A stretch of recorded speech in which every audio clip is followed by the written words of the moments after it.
agreement. So good evening and welcome. I call to order the March 8th, 2021 City Council Successor Agency to the Redevelopment Agency Housing Authority regular meeting. Would you all please stand and join me in the Pledge of Allegiance? I pledge allegiance to the flag of the United States of America, and the republic for which it stands, one nation, under God, indivisible, with liberty and justice for all. All right, thank you very much. Are there any changes to the order of the agenda? Nothing this evening from staff, Madam Mayor. All right, well, thank you. So I just, before we get started, I just wanted to call attention to the fact that today is International Women's Day. And I would just call everyone to think about any woman that has had a positive impact in your life and thank her. It's a great day, as is any day, to do so.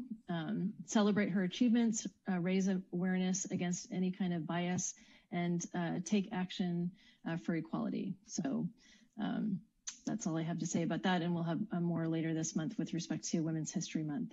So with that, I understand Christopher Sturken is here with us this evening from HIP Housing, who will provide us an update on housing and its services to the community.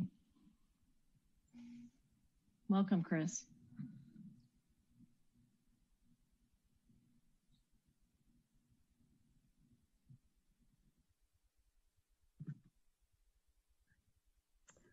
There we go. Thank you so much, Mayor Parma-Lohan and Vice Mayor McDowell and City Council members. As Mayor said, my name is Chris Sturken. I'm the Community Outreach Specialist at Human Investment Project Housing, or HIP Housing. I know all of you know us pretty well, but for those in the audience who may not know us, I will, briefly describe our programs. But I'm here tonight to, present our 2021 calendar or select entries from it, and then give you a brief update about our work last year in the city of San Carlos, and then where we're at now and where we're headed. So I'm very excited to present to you tonight. I'm gonna click the next slide, I think. Oh, there we go. Oops, okay. Well, there we go. Okay, so as you may already know, each year HIP Housing creates a calendar that includes information about our affordable housing programs, and those include our home sharing program, self-sufficiency program, and property development. Home sharing matches individuals who have a spare room in their home or a second unit with individuals seeking housing or individuals who have a housing voucher in the county. And secondly, our self-sufficiency program is for families with children. It's a self-empowerment program. So we help parents or guardians while they continue their education or start a new career by providing a housing scholarship.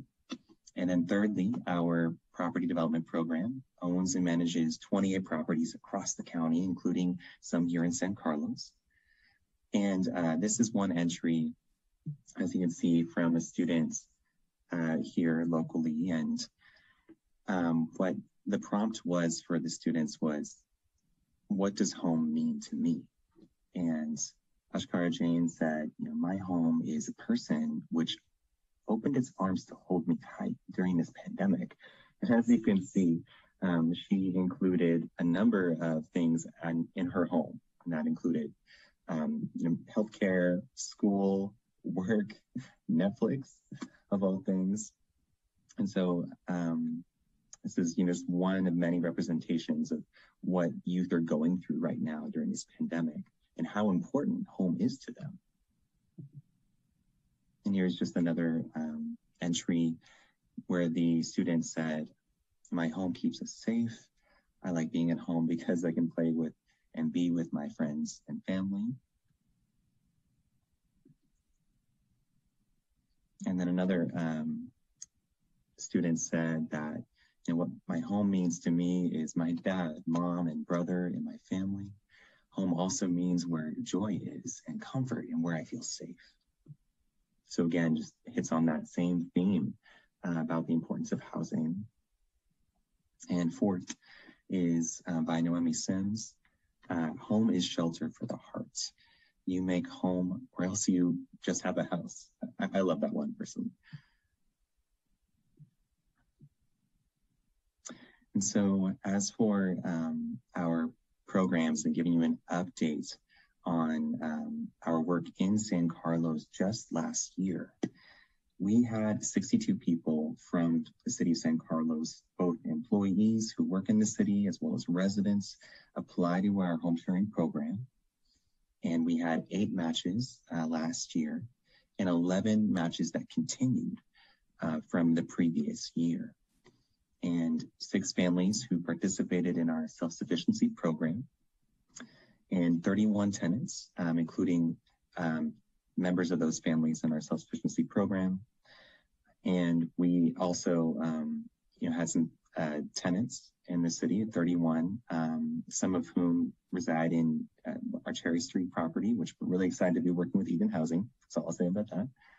And in addition to this, just this year, we've already received 49 inquiries from City of San Carlos employees and residents, and we continue to serve the City of San Carlos during the pandemic over Zoom. We're interviewing clients over Zoom at this time.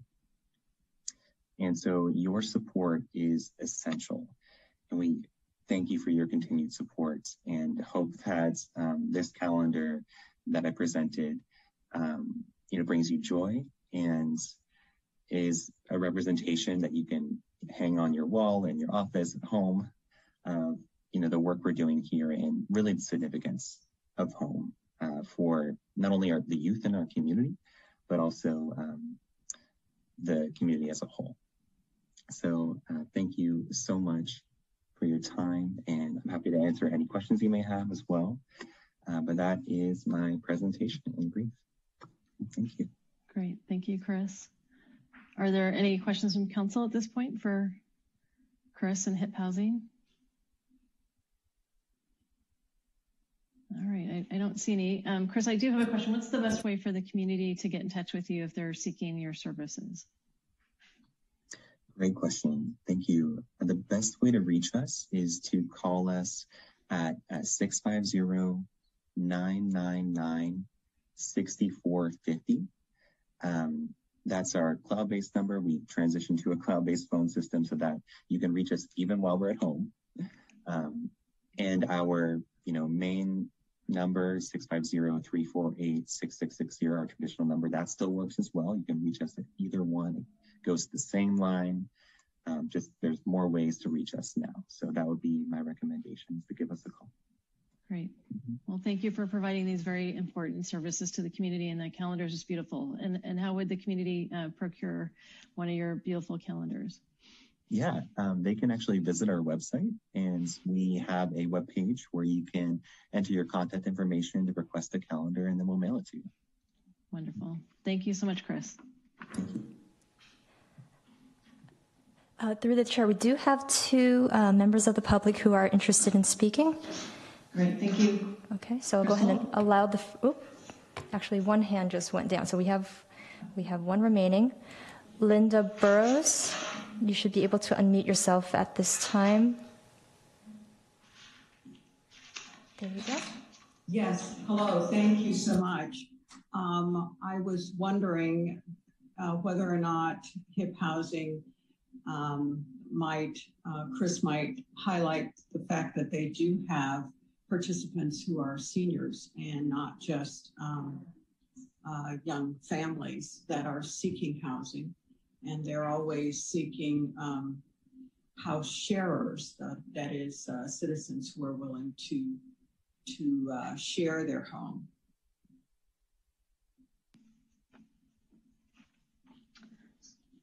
Great, thank you. It sounds like you're looking for a little bit more information. So Chris, could you address Linda's questions about kind of audiences served with the program? Absolutely, Mayor. Thank you so much, Linda, for your question. Linda is an amazing advocate for HIP Housing, and we work together many times. And so to answer your question, the majority of the home providers or landlords who participate in our home sharing program, offering housing, offering rooms to rent or secondary units, are older adults, are seniors. So we are an essential service and provide assistance to many seniors throughout the county to enable them to age in place, to afford their mortgage or their rent, or to earn some extra income, especially to cover the increasing cost of utilities and other rises in the cost of living. So we absolutely do serve everyone, all ages. Thank you.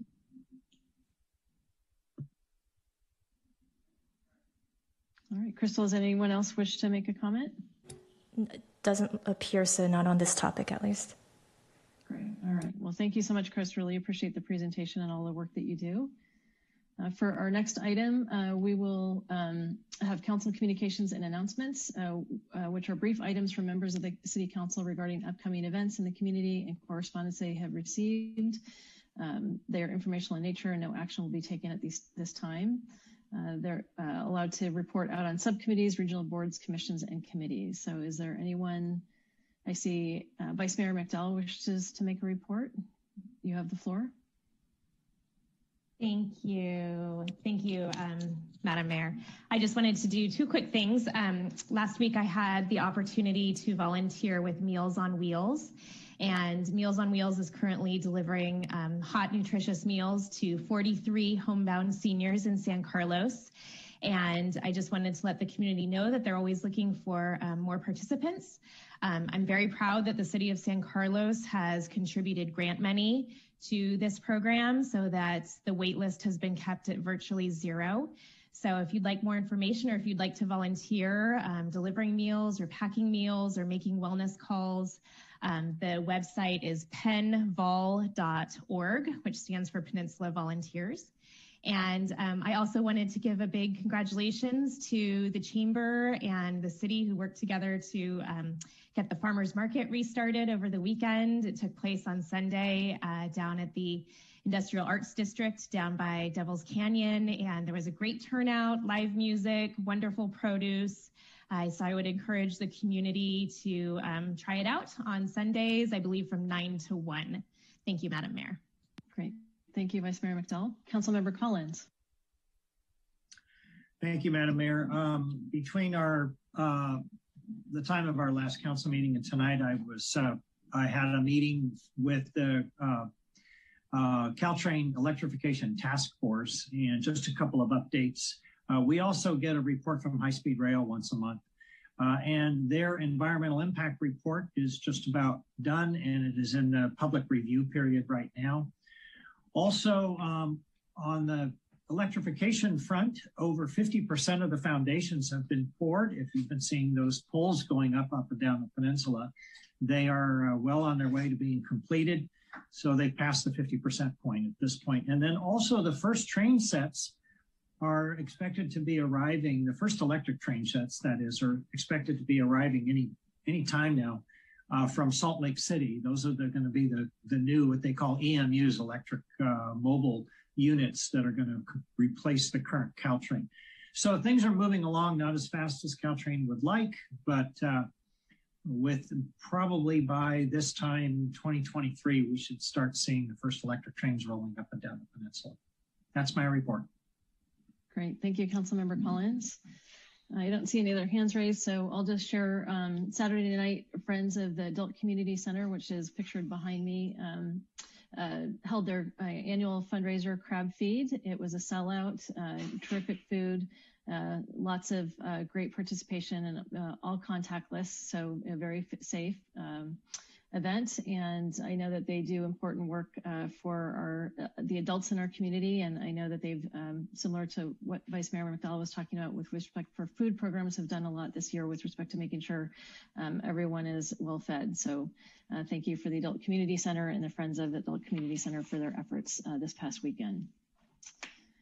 All right, with that, we'll move to item 6 for public comment. So persons wishing to address City Council on matters not on the posted agenda may do so. Each speaker is limited to 2 minutes. If the item you are speaking on is not listed on the agenda, please be advised that the City Council may briefly respond to statements made or questions posed as allowed under the Brown Act. The City Council's general policy is to refer items to staff for attention or have a matter placed on a future agenda for more comprehensive action or report and formal public discussion and input at that time. With that, Crystal, is there anybody who wishes to make public comment this evening? Yes, I do see 2 at the moment. So I'll go ahead and admit the first speaker. Oh, actually 3 now. First up is Coraline Fairbach. You should be able to unmute yourself, and you'll have 2 minutes to address the council. And if you can use the timer that's visible on the screen, that would be great. There you go. Good evening. Should I talk now? Ready? Yes, thank you. Okay, thank you. Good evening, Mayor Palmer Lowen, Vice Mayor McDowell, and council members. My name is Coraline Fairbach, former mayor and council member in Belmont. I am a volunteer for California Cities for Local Control. I hope you have had a chance to read the recent email sent to you by the City of Torrance Council Member Mike Griffiths, the founder of California Cities for Local Control. As you may be aware of the fact that the state of California legislators are increasing their attempt to take our city's local zoning power away. As a former Belmont City Council member, I have never witnessed such a push to remove our local zoning power away from our cities. Only just a few years ago, our only concern was to be able to define our own local zoning control and not be subject to forced RHNA numbers and state bills that cause our cities, big and small, rich and poor, to lose their identities, and in particular, placing all our neighborhoods at risk. Our cities are in grave danger of losing our local zoning control and to be overtaken by the state, dictating to us when, where, and how much to build without any of our inputs. Do you really want the state to make all our zoning decisions for you? To counter this, Torrance Council Member Mike Griffiths established a completely volunteer, unfunded movement to keep our city's local zoning power away. Please, if you haven't read the email sent to you, read it again if you have the minute. Otherwise, we'll resend it. California Cities for Local Control would like you to join many other cities who have already joined by 1, replying to the email as individual council members, and even more important, pass a resolution stating your strong support for local zoning power control. I think Palo Alto has just recently done this, and other cities are doing it. You have a beautiful city, enviable, downtown. Your neighborhoods are well maintained. Protect your city now that you love. Keep local control local. Thank you for listening to me. I think I'm finished. Thank you. Thank you, Coraline. Bye-bye. Okay. Up next, we have Linda Burrows. Linda, you should be able to unmute at this time. There you go. Thank you so much. A good evening, Madam Mayor and City Council members. Our community has been going through substantial changes. Right now, I happen to live in an area where we've got about 9 steel plates between Torino and Portofino Drive on Melindy. And that's the result of some essential sewer updates. And I would just like to ask this distinguished body on behalf of my neighbors and the community at large, if we might be able to expect that this major thoroughfare, once the sewer update is completed, that we receive more than major patches in the road, but that given the frankly generous amount of revenue that this community has at this time, that we might take this opportunity to really upgrade this major thoroughfare and, you know, paint the dividing lines and all of that. We are right here at Heather Elementary School and so forth.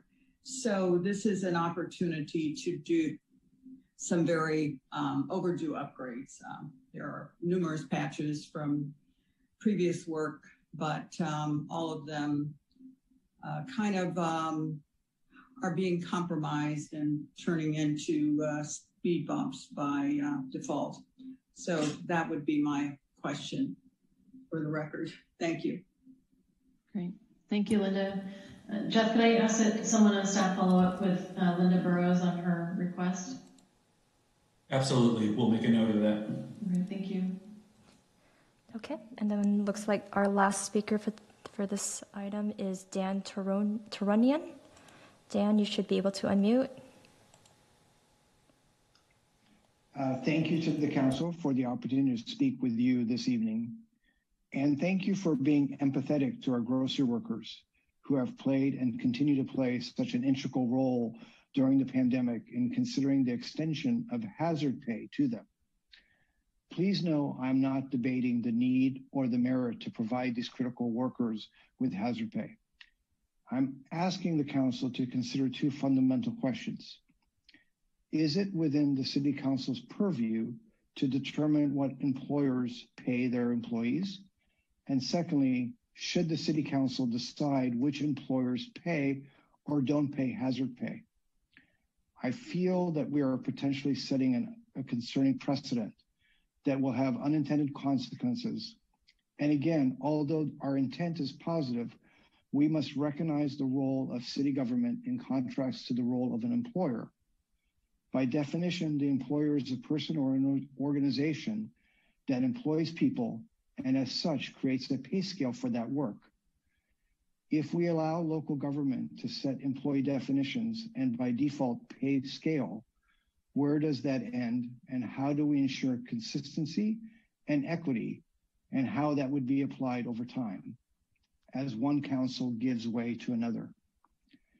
Building on that equity point, how would we differentiate a grocery worker from any other worker who comes in contact and serves the public? For example, would we consider Best Buy or Target employees who are consumer facing to be the same as workers at Lucky's or Safeway? It's a slippery slope that I feel has unintended economic intentions and long-term precedent. I ask that you give this the appropriate consideration and consider that positive intent can have significant negative impact. Thank you again for your time this evening. Thank you, Dan. Thank you, Dan. Looks like we do have two more hands raised here. Stefan Vivian, you should be able to unmute at this time. Yes, here I am. Thank you. Good evening, Madam Mayor, Vice Mayor, and council members. Thank you for all you do of service to San Carlos. I echo a lot of what was just said by Dan.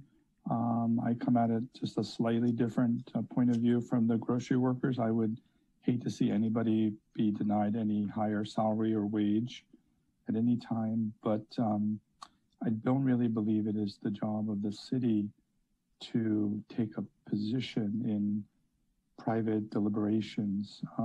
Certainly, if the city wanted to make a recommendation or an endorsement of higher wages for frontline workers, that seems very reasonable to me. But to issue any kind of directive or order just seems like it is stepping afar of city's purview and putting the city in a position of advocating one position over another without perhaps all the available information, and as was mentioned, setting a precedent. And you know, obviously COVID is a very exceptional situation, so we understand why the city would want to make its voice and its position known and help frontline workers. But it is coming to a little bit late in the COVID.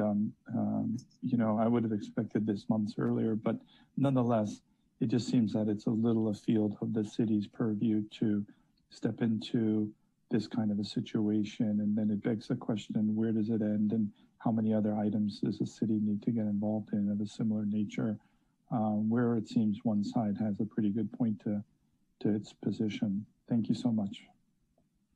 Great, thank you. Thank you, Stefan.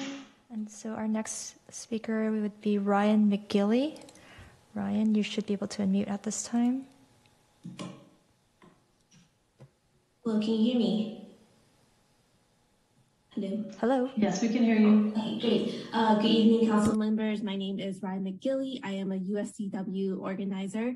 I am advocating in favor of hazard pay. We've been in the pandemic for almost a year. And throughout this year, grocery workers have not been able to stop working in order to make sure all of our residents have access to groceries and supplies. And at the beginning of the pandemic, many grocery stores provided hazard pay, appreciation pay, or hero pay for their workers, but many of them coordinated to stop together in June of last year, 3 years after shelter-in-place orders were given around the Bay Area. So if San Carlos joins hazard pay, we will be joining other Bay Area cities like San Mateo, Berkeley, San Leandro, San Jose, South San Francisco, Oakland, and the county of Santa Clara, as well as I believe San Francisco is passing their hazard pay tomorrow too. So this is a Bay Area-wide effort. Earlier last year, when we were trying to appreciate essential workers, we were banging on pots and pans. So it's really time that we put our money where our mouth is and really appreciate our essential workers by giving them hazard pay. Thank you so much. Thank you, Ryan. Thank you, Ryan. And that looks to be it. All right. Thank you. So, actually, that. Sorry, through the chair, looks like one more hand just shot up. Doris Davis. Hi, thank you very much for allowing this to be a public forum, and thank you for your service to San Carlos. I used to be an RN, and I'm just wondering, is there going to be hazard pay for nurses, nurse aides, aides at the Elms, dental assistants, and the list goes on.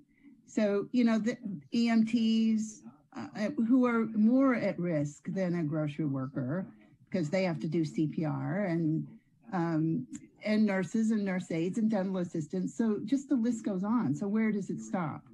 And that's pretty much the essence of my comment. Thank you. Thank you, Doris.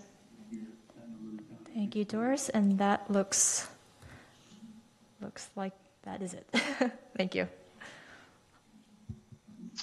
All right, thank you. So that brings us to agenda item 7 and the consent calendar. Does anyone wish to pull an item from the consent calendar? All right, so it appears no one would be willing to entertain a motion at this point. Madam Mayor, I move to approve City Council consent calendar items A through E. I'll second that. Thank you. Crystal, can you please call the roll? Councilmember Dugan? Yes. Councilmember Rack? Yes. Vice Mayor McDowell? Yes. Councilmember Collins? Yes. And Mayor Parmalohan? Yes. Thank you. All right, so on to reports to council, which are updates on key city projects by city department heads and staff and city council subcommittees. They are informational in nature and no action will be taken on these items at this meeting. The first report is from Captain Christina Bell with the police services update. Can everyone hear me? We can hear you. Yep. Good evening, Madam Mayor, City Council, City Manager, and City staff. I'm Captain Christina Bell, Chief of Police Services for the City of San Carlos, and I will be presenting the 2020 annual report. Crystal, do I have control? Yes, you should. Okay. There you go. All right. So our first slide is our organizational chart for the City of San Carlos with the chief or captain on top. I have a management analyst to support me, as well as we have 2 detectives that are assigned to the Detective Bureau. Within the Bureau, we have 5 patrol sergeants, one being an administrative sergeant, that is Sergeant Jake Trickett, many of you know him. 10 patrol deputies, 2 motor officers, 2 K-9 deputies, and 7 community service officers, and 1 criminal records technician. As you all know, that is not in the contract, but we do have our psychiatric emergency response team that is housed at the San Carlos Bureau, which has 2 detectives and 2 behavioral health clinicians. Also housed currently at in this building. We have the Crime Suppression Unit, which is 1 sergeant and 3 detectives. I am also in charge, or I oversee the human trafficking program for the county, which has a program coordinator and an advocacy coordinator. And that is used with Measure K funding. And we're blessed to have that funding so we can combat human trafficking within the county. Also, I sit on the Mental Health Substance Abuse Recovery Commission, where I represent the Chiefs and Sheriffs Association as a board member. Okay. Next slide. So throughout this presentation, I will refer to Part 1 crimes, and that is comprised of the bad ones that we see seldomly, and that it includes a murder, rape, robbery, assault, burglary, larceny, which is all other thefts other than burglary and robbery, and motor vehicle thefts, which is also separate, and arson, which did not make it on this slide. But we use the Uniform Crime Reporting Statistics when we report annually to the Department of Justice. So as we can see, there is a significant increase, well, 19% from 2019 to 2020. And we had 111 reports that we saw an increase in. So after analyzing the data, I saw the biggest increases were in larceny, and that went from 441 reports to 513. That was an increase of 72. And stolen vehicles, which went from 23 to 55, an increase in 32 reports. And so overall, as you can see from 2009, we have seen the ups and downs, the pendulum swinging with crime trends. And there are a variety of reasons for that. But overall, our mission is to get our crime stats to 0, and we try to come as close to that as possible, even though it may not be attainable. So for the violent crime slide, in 2019, we had 28, and that is comprised, these violent crimes are specifically robberies, sexual assaults, and aggravated assaults. And it's important to know that an aggravated assault is an assault where a weapon is used or the assault caused a major injury. So in the increase by 13 reports from 28 to 41 reports, which is a 46% increase. We had 3 more sexual assaults, 2 less robberies, and 12 more aggravated assaults. On to residential burglaries. So we saw an increase of 10, which is a 48% increase. So in 2019, there were 21, and this past year, 2020, was 31. And after analyzing those results, 9 of the reports were actually considered burglaries because they were where a bicycle was taken from a carport or a garage. So they didn't actually make entry into the residence. However, it is a structure and suffices under the elements of crime for residential burglary. Also, 6 of the 31 were attempted residential burglaries. So the suspects tried to get in, but they were not successful. All right, so moving on to the 2019 crime clearance rates. And so we don't have 2020 because those aren't ready yet from the Department of Justice website.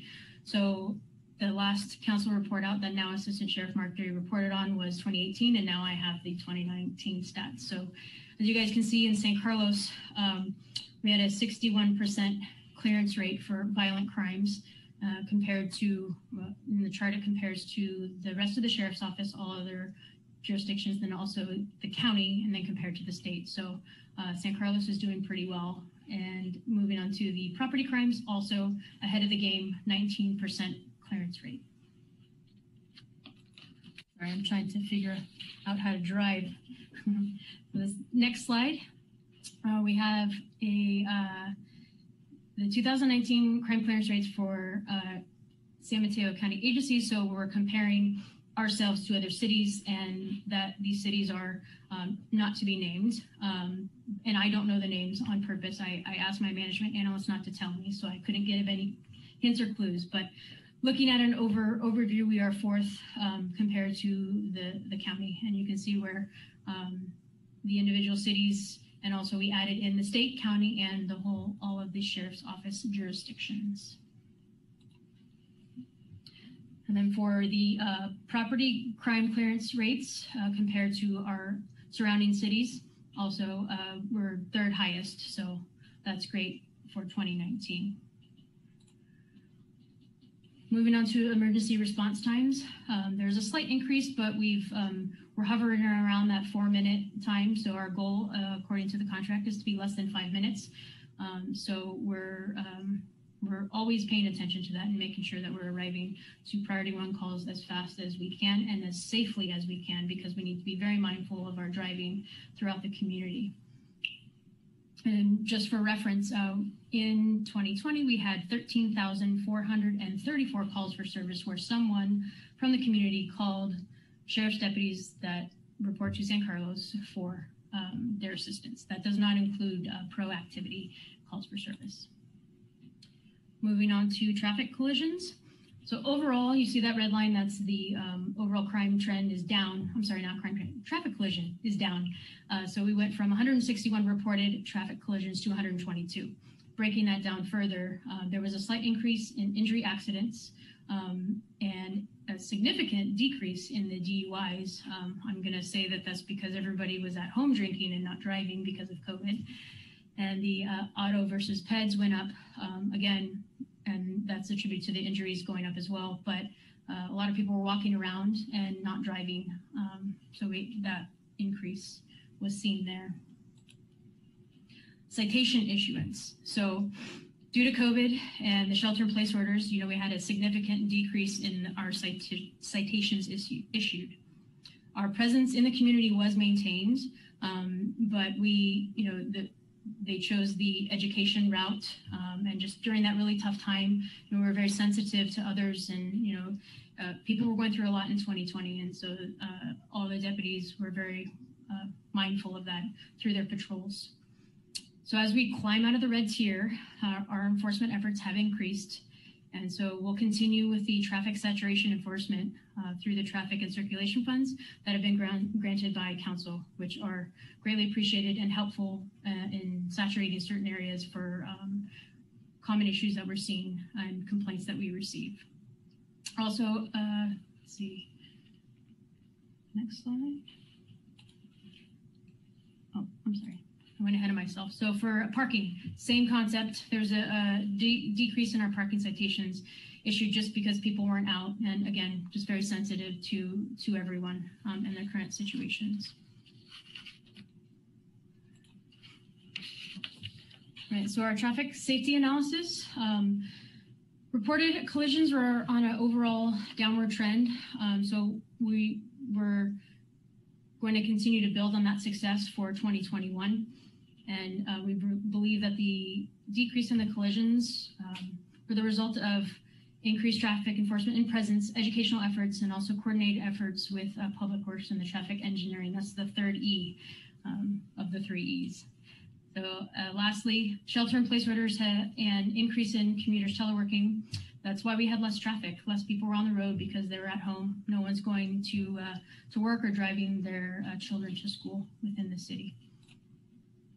So the COVID-19 response and support. So throughout 2020, everyone knows that the city's EOC was opened and there was a presence from the law side. Mostly Sergeant Jake Trickett was there and attended many meetings with the city. Also, we had a presence with the county EOC. So we were able to kind of work with one another to get what was needed within the city.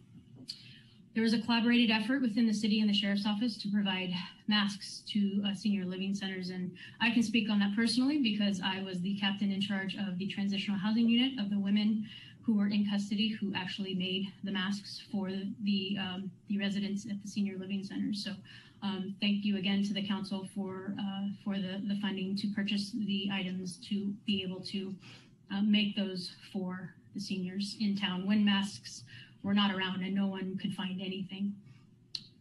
So we also, this was a big one, is just focused on educating the public and businesses for the COVID-19 safety and guidelines. And we saw the health orders change throughout the year.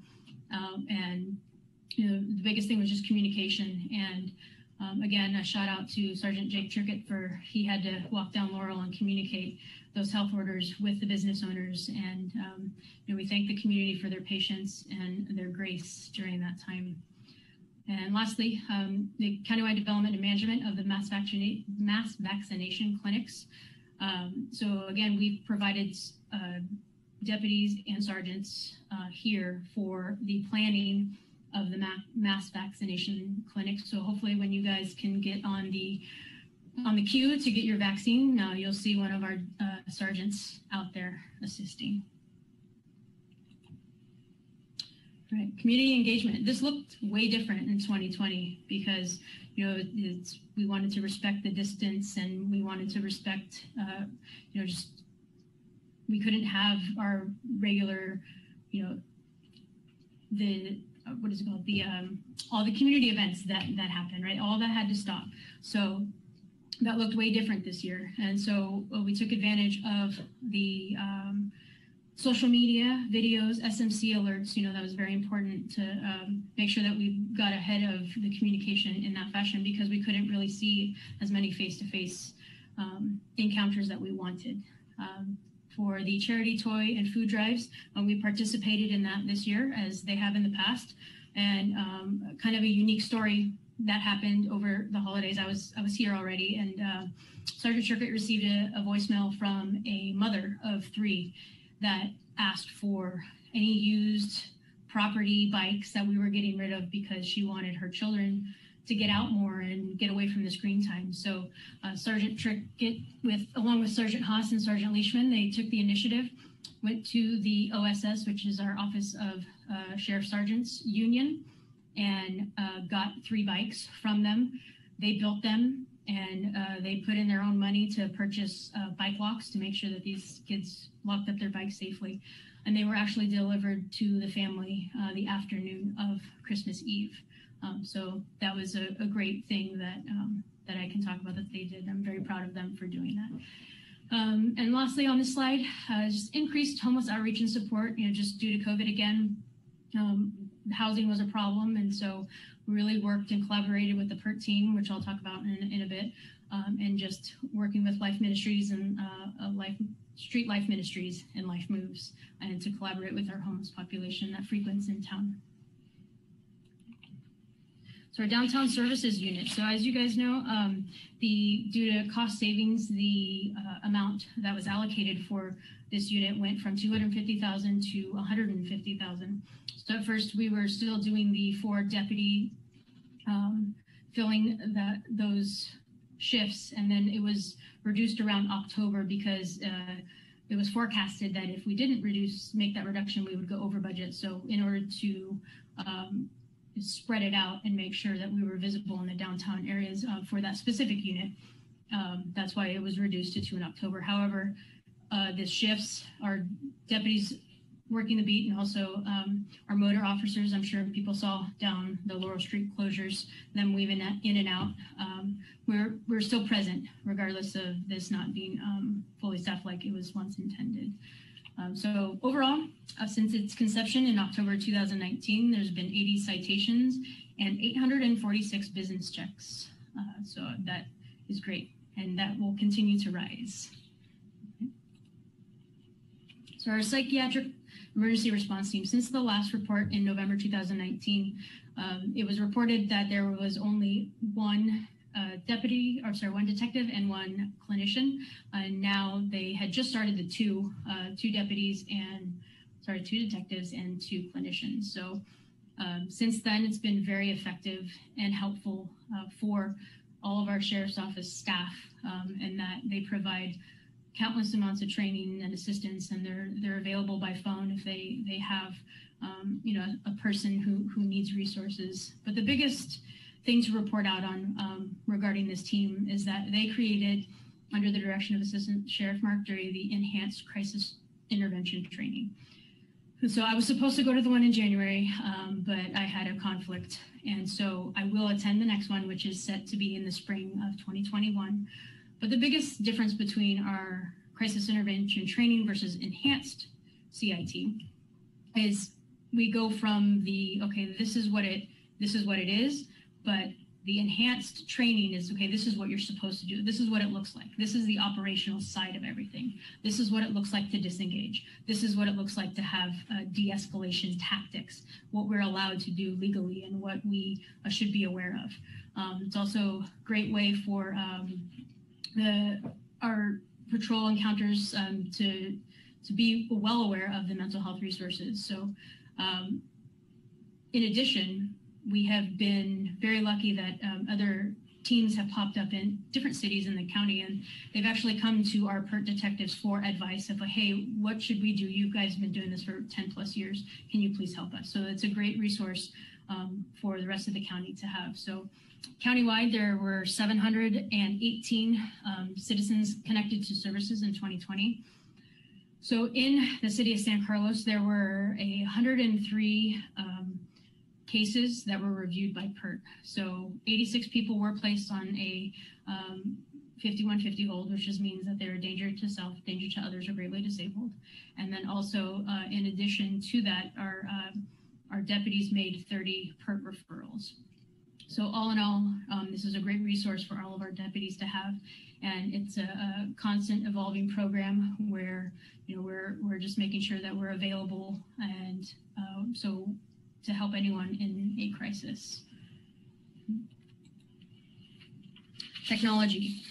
So in January 2021, this project, our CAD system, which is basically what is on our mobile devices within the vehicles, we had an archaic system through the county, and they had been working on this new CAD system ever since, I believe it was early 2015, because I was initially on that committee as a sergeant. So finally it's up and running.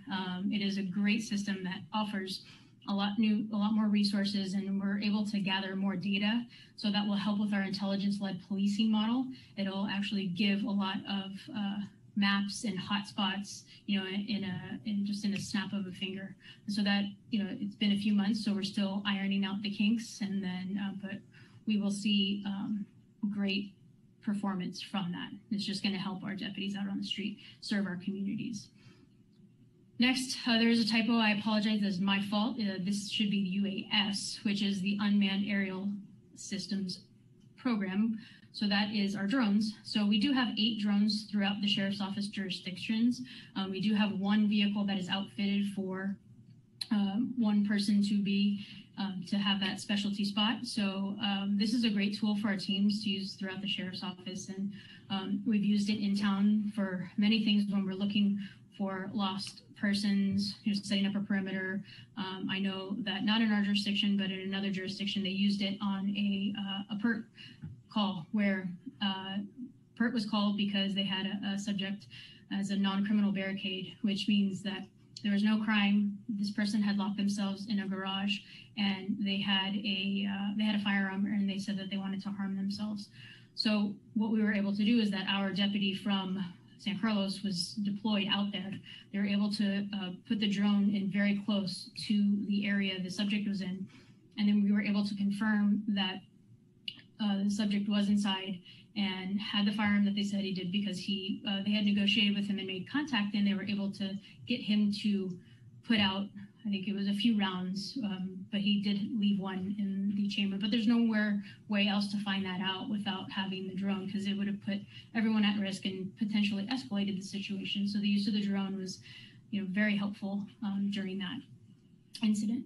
Next, the new tasers were deployed in the summer 2020, and I know that was in the works in late 2019. And the biggest difference is just the update on the software. So it is an Axon system, which works well with our body-worn cameras, and that's the BWC.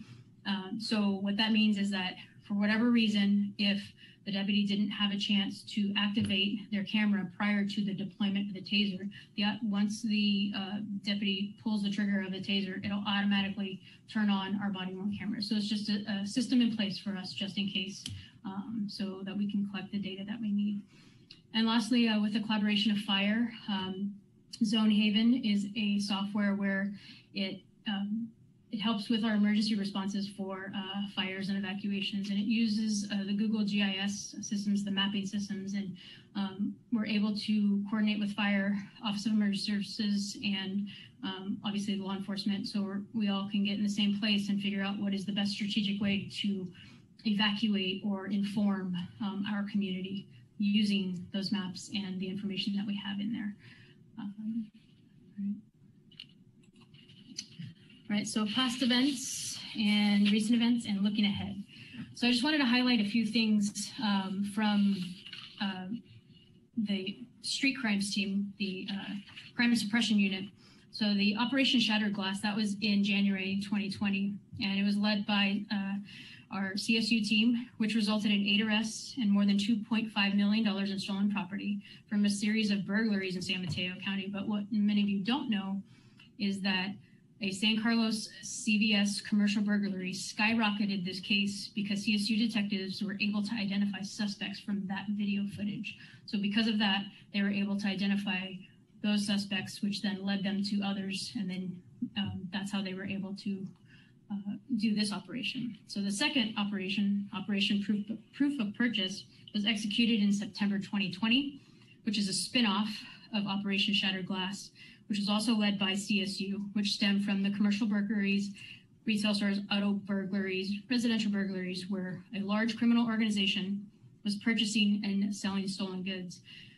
So during the execution of the warrants, there were over $8 million in stolen property that was located at over 16 locations throughout the Greater Bay Area. So in addition, the team seized $1.7 million in asset forfeiture. This was a multi-jurisdictional effort, and it went down in history as the most property seized in one operation in the state of California, which is amazing. And all just the great work of all the investigators within the Sheriff's Office and other local agencies, and also region-wide. So moving on to the assault with deadly weapons, just kind of recent events. I wanted to highlight 2 of the events. The first being the what we charged the attempted murder for at the 76 gas station, where the suspect was arrested on scene after he tried to flee from deputies. So he threatened to kill the subject there, who was known to him, and then made several attempts and then ultimately used his vehicle to try to harm him. So that was a success. We were able to arrest the suspect.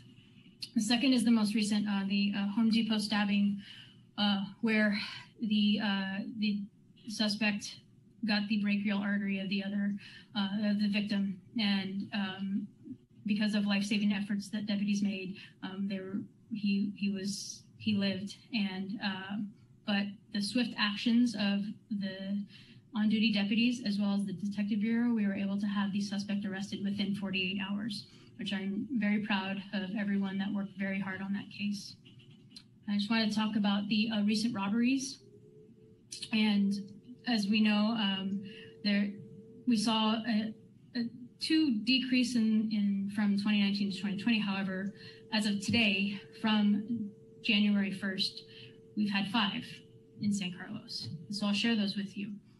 First is the Walgreens, where the subject entered with a firearm and asked for the manager, went to the safe. Because of the great work done by our Detective Bureau and also collaborating with other agencies using the information sharing that we do with our ILP, they were able to get that suspect in custody within a week. The second one was a result of a domestic violence where the suspect took a backpack from the victim. And the third and fourth were one from Baskin Robbins and one from Dunkin' Donuts. Those appear to be similar.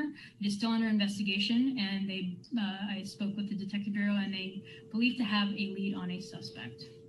And lastly, at Home Depot, that was most recently about 3 days ago, where a subject entered to steal something, and then there was an altercation. So luckily, though, the suspect was arrested shortly after fleeing the scene. So I'm happy to report that as far as arrests and leads, we're doing very well for robberies. So our traffic safety plan and back to school. So as we know, the school district has slowly been bringing back everyone to school for the rest of the year. And so I know that it was reported out in 2019 that there are these school resource binders, and those will be updated now that schools are back in session and we have all of our contacts. Just wanted to make sure, because we know that people have left, and we just want to make sure that those binders for our deputies and for our sergeants are available. So we have the contact information of everyone at the school.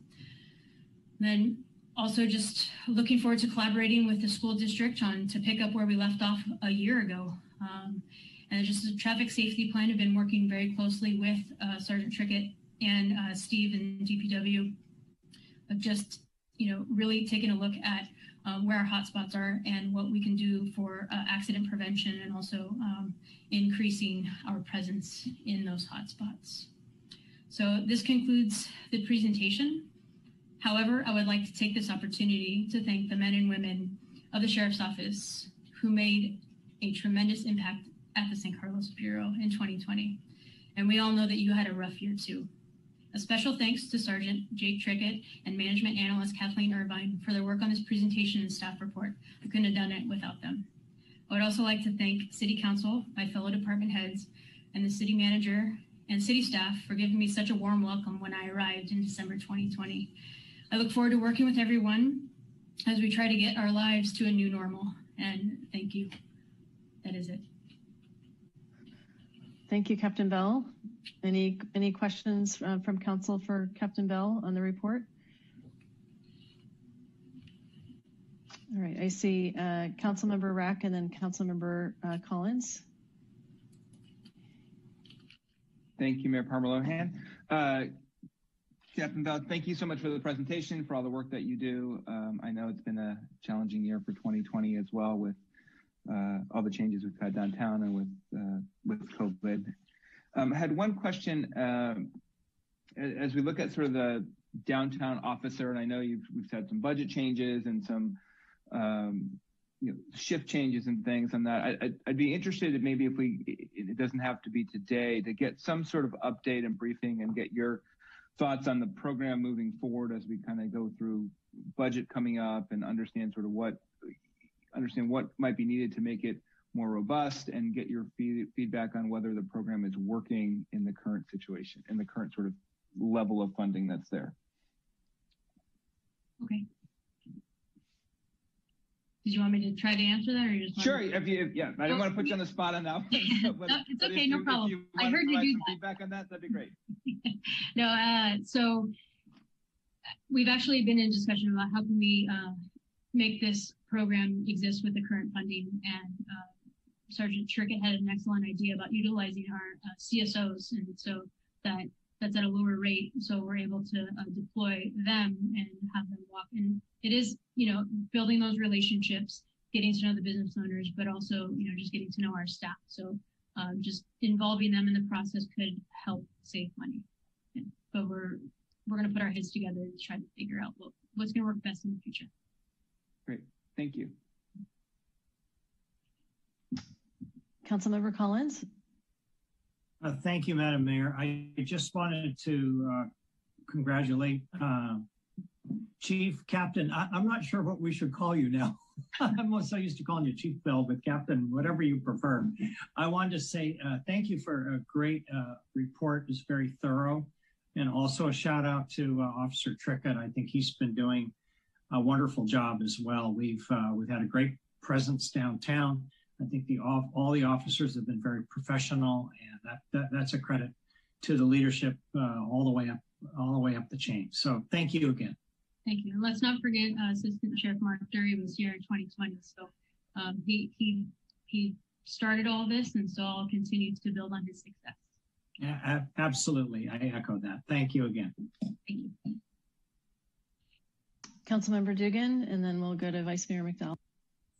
Yeah, thank you, Madam Mayor. And thank you, Captain Bell. Very solid report, and appreciate your efforts and those of all of our deputies, officers, staff. 2020 trying year, see that tick up, but encouraged to see all of the longer term trend lines going in the right direction, especially on the violent crimes, the major crimes. So I'm confident we will quickly revert back to that longer term trend when we get to that new normal again. So appreciate that overview. Had a quick question for you. I was surprised to see recently that Redwood City is only now getting around to body cams for their officers. And I was just, that was just really surprising to me. Could you just please give me a brief overview of how long have we had body cams with our bureau? And what is your assessment of that? Are they, you know, can the citizens of San Carlos, if there's an interaction with police, can they be relatively assured that that's being recorded? Or, you know, what is your assessment of that program at this point? So I forget the exact year because all my years are running together. I'm getting old, pardon me. But we've had them for a few years for sure. I believe it was 2019. So I'm sorry, stand by. I'm getting text messages, but I'll just. Sure. It's not a problem. I can get that in a couple of years. I can get that information for you so you have that. But my assessment, we had them when I was up on the third floor in the Professional Standards Bureau, and that was tremendously helpful when investigating complaints or even for the DA's office when someone would be arrested for assault on us. And so it's just a great oversight for all of us. And, you know, generally you'll see when we activate, you'll see us press the button. But if our vehicle camera goes on, then it automatically activates our body-worn camera. You'll hear a beep or hear a vibrate to know that it's going, and it intermittently goes off. But the deputy knows if it's off or on, they can look down, and then there's a green or red light. So that's a reference. But I can say that complaints have gone down since we've deployed those. You know, it's a great resource. I love them. I know it took a while for all of us to get used to it just because it's a habit, you know, just like other things are habits for us. So I think that it's been wonderful. And I can't speak about other cities, but I do know that they're very expensive. So, and also the storage with the cloud and just how much data that we're pumping through all of our systems. So it is expensive. Got it. Thank you. And then what is our policy? I mean, basically when a deputy gets out of their vehicle in any kind of active scene type situation, the policy is that they have it turned on? Yes, any contact with an individual is to be put on. Okay, and are we, you know, like 99% compliance thereabouts? Like, how do you measure that? How do you think about that from your perspective? So we have agreements with the union that, you know, there are certain systems in place to where we can look at those, that compliance, but I can assure you that if we go to find something and it's not there, then that officer is held accountable, or deputy, excuse me. Okay, great. Thank you very much. Vice Mayor McDowell. Thank you. And thank you, Captain Bell, for your great presentation. You and I spoke earlier today kind of about the 20% or 19% increase in Part 1 crimes. And tonight you mentioned the increase in larceny is kind of a big chunk of that. For the general public, could you describe what crimes are covered under larceny and give a little more color to that, please? So larceny is just a theft. It could be a theft from the store, a theft from the vehicle, a auto burglary, just any type of theft. So thefts are up because due to COVID, you know, we have our jail population is down. There's a lot of people that are out, but we also have booking restrictions. So when we go to arrest someone where we would have been able to book them, now we're forced to cite and release. So that subject is now out to pretty much reoffend if they choose. Okay, thank you. And then you and I also talked about domestic violence. Can you share what the numbers are year over year for that? Yes. So for most domestic violences, they fall under the simple assaults. So we saw it in that category under simple assaults where no one was significantly injured or a weapon was not used. That was, so we had 46 reports, which was an increase of 21 reports because in 2019 there were 25. Okay, thank you. I'll just make one comment that, domestic violence, it's almost doubled.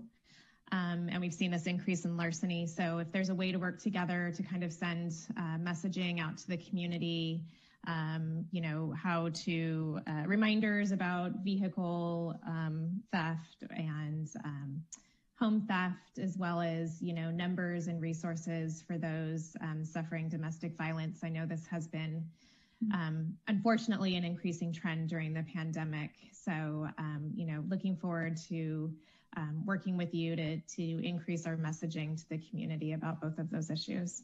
Absolutely. So thank you again. Thank you. Thank you, Vice Mayor McDowell. And I appreciate the questions around larceny and domestic violence, and would concur that anything we can do to help people during these times of stress and, to keep people safe, that's a, priority for us as a council, that would be really helpful.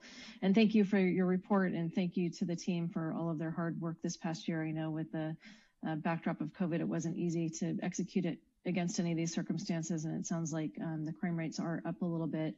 I just wanted to ask a question around, when should a community member report a crime to the police? And are there any crimes or thefts that just are not worth that report? Could you provide a little color on that for the community, please? Absolutely.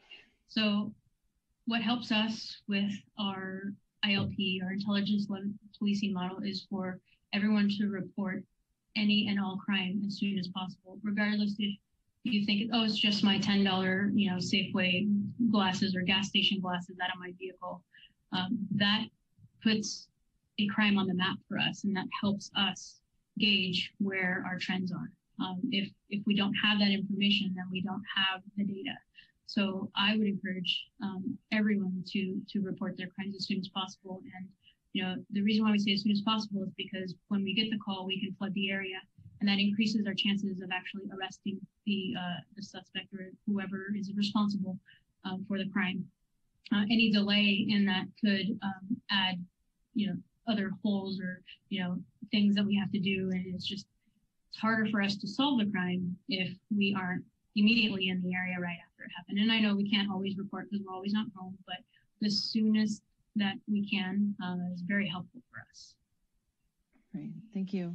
And then just switching gears a little bit, we have a street in particular, Holly Street, that is a bit congested, and there's some residential homes there.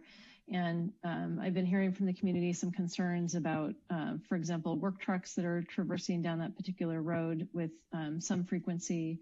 In addition, there was a very destructive car wreck recently. It was reported to me, and I don't know if it's true or not, it was a DUI, and a tremendous amount of property damage was done. Can you talk to us a little bit about how we can potentially address safety on that particular corridor in San Carlos? Yes, so that'll come with a presence, from us, and also directed enforcement during the peak hours of traffic. So as we are seeing more vehicles on the road, we're seeing more construction within the city.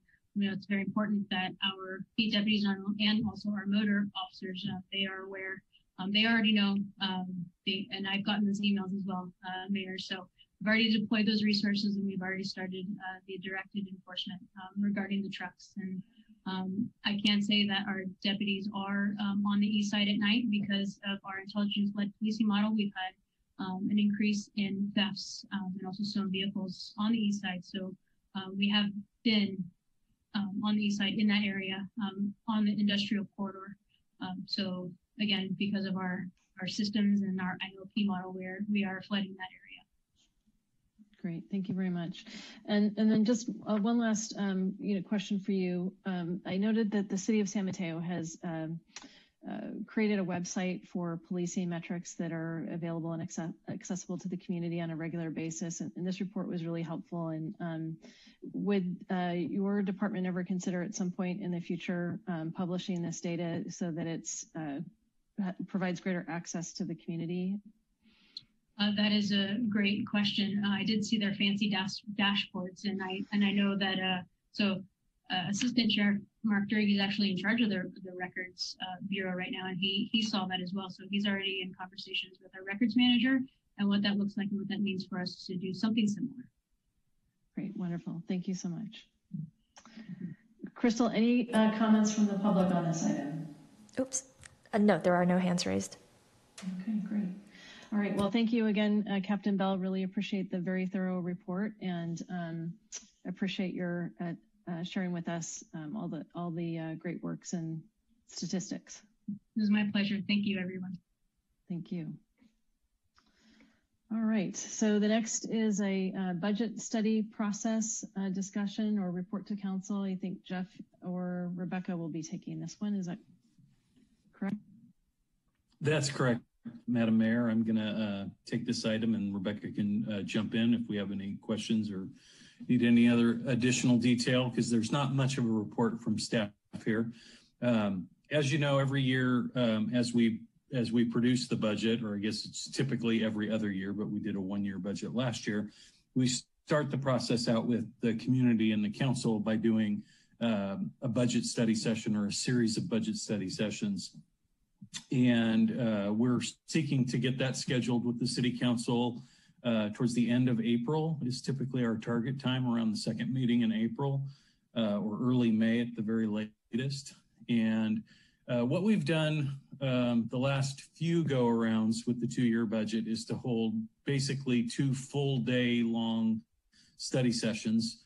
That allows us to spend a lot more time on the sort of day-to-day operations of the city and the associated expenditures in those areas, as well as focusing on the general revenue and any recommended changes up or down and the associated reasons for those recommendations with the council.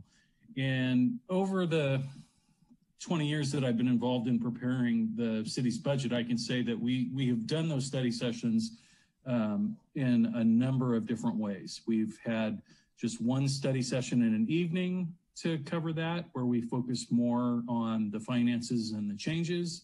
We've done the 2 days, as I've mentioned. We've done them on weeknights, weekdays, weekend days, weekend evenings. So there's a lot of different ways we can do this. I know for our current city council, for 4 of the members, this will be the first time we've done a full 2-year budget. And I understand from the city clerk, there was a little difficulty with scheduling 2 full days, and I certainly understand that. We have a very different city council than we had a few years ago, and time is a very precious thing for all of us. So we thought, rather than try to do this through the email process that we normally use to schedule council, we thought we would just agendize it tonight so that you all could have a conversation about how you would like us to proceed in getting that scheduled for you. If you'd like to stick with 2 days or change the type of days, or ask that we focus the study session into one evening, and we can even target an existing council meeting if that's easier, by moving some agenda items around at the end of April to accommodate that. So with that, I think I'll kick it over to you all to discuss it. And if you need any additional information or have any questions for Rebecca and I, we're happy to jump back in. Thank you, Jeff. All right. Any questions or comments from council on this one? Councilmember Collins. Thank you, Madam Mayor. So it sounds like we just can't get our agreement on full day budget study sessions, right, Jeff? I mean, people have so many things going on that blocking out 6-7 hours on a weekday just isn't a workable thing anymore. That was our sort of interpretation, that it was difficult for the 5 of you to find that amount of time within that particular time period. And so we thought we'd circle back around and see, what if a different approach would work for you.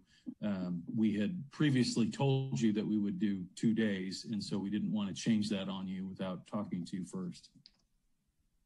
Well, I'm just going to throw out something just for consideration, and we can discuss whether or not it makes sense. But since that doesn't work, what if we were to break it up into 3 evenings? I don't know what those evenings would be, Monday through a Thursday, maybe back-to-back nights, something like that. I'd be curious to know how my fellow council members feel about that.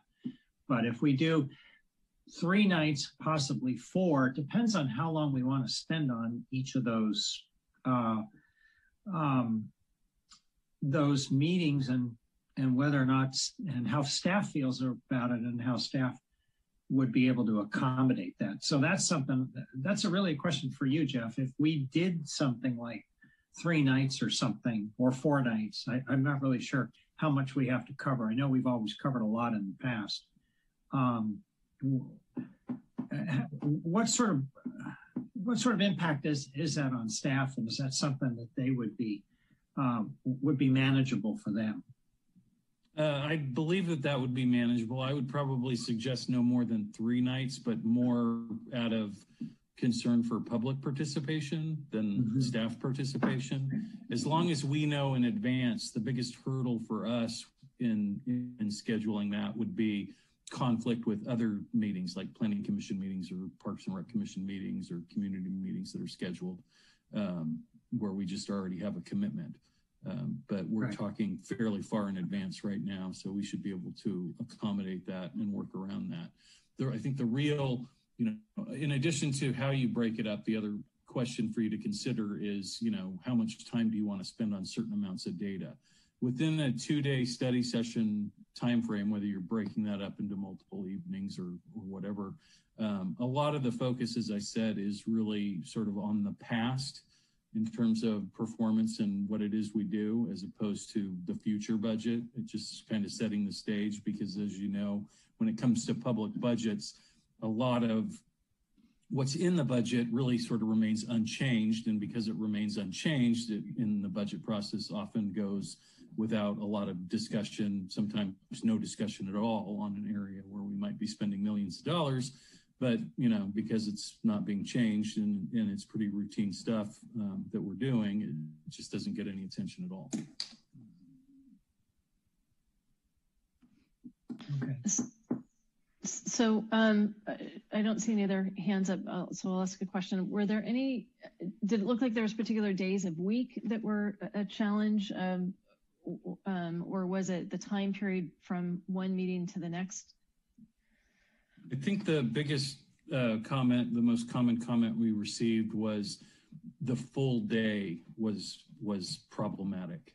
And 2 full days, I think, was exponentially problematic in terms of a commitment for council members who have other jobs and commitments. Okay, thank you. All right. So I did see a bunch of hands go up. So we'll take Councilmember Rack, Vice Mayor McDowell, and Councilmember Dugan in that order. Thank you, Madam Mayor. Yeah, I think for me, it's like taking 2 full days off of work was going to be a problem to do. I'm open to, I guess one question is like how many hours are we talking about? And how many hours we want to spend on Zoom is also one of the things I think we start losing sort of value at some point. But something that's even like a late afternoon, like a 3 o'clock type of thing could work for me as well as an option. Sort of if we went 3 to 8 or something like that, or 3 to 9 or whatever we needed, a couple days, that would be fine. It's just sort of taking the whole day is a challenge. And I'm happy to look at a weekend day too. I'd like to be, I don't want to be sort of the person saying no and everything. So I'm happy to be flexible as well.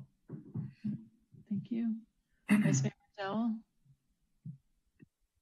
Thank you. I liked Adam's idea of 3 to 8 or 9 p.m. I was looking at the staff report of items to cover, and I would also be okay kind of paring back some of the review. I think that, we all read the binder and can go through and, we know what happened this year, and I don't want to take away staff kind of talking about their top accomplishments or things that they really want to focus on going forward, but